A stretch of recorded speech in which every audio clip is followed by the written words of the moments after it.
చెట్టు ఎక్కాడండి. ఇప్పుడే దాన్ని తింటే పుల్ల ఉన్నాయి. ఇదిగో చూడండి, అవి తింటేనే పుల్ల ఉన్నాయి. ఇదిగోండి, ఇలా పిసికి గట్టిగా పిసకాలి. దీంట్లో రసం అంతా వచ్చింది. జ్యూస్ చేసుకుంటా అన్నాం, అందుకే పుల్ల ఉండొద్దని.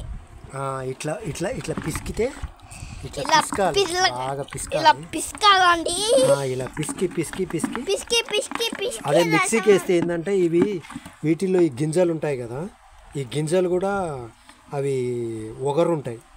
ఈ గింజలు కూడా మొత్తం మెత్తగా అవుతాయి. అందుకని మనం ఈ నేరేడు పండ్ల జ్యూస్ చేయాలంటే ఇలాగే ఇలా పిసకాలి బాగా. ఇలా ఇలా పిసికి వావ్, ఎంత కలర్ఫుల్గా ఉందో చూడండి. ఫుల్ కలర్ఫుల్గా ఉంది మహావీర్.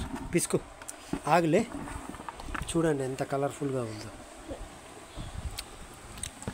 వావ్, ఇంకో జ్యూస్ వస్తుంది. ఈ జ్యూస్ని తర్వాత వడగట్టుకొని మనం తాగుదాం మహావీర్. ఓకేనా? పిసుకు మహావీర్, పిసుకు.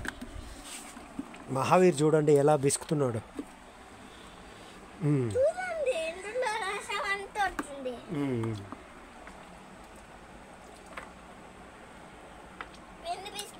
గట్టిగా ఇలా పిసకాలండి. ఇలా గట్టిగా పట్టాలి. గట్టిగా పట్టితే జ్యూస్ వచ్చింది.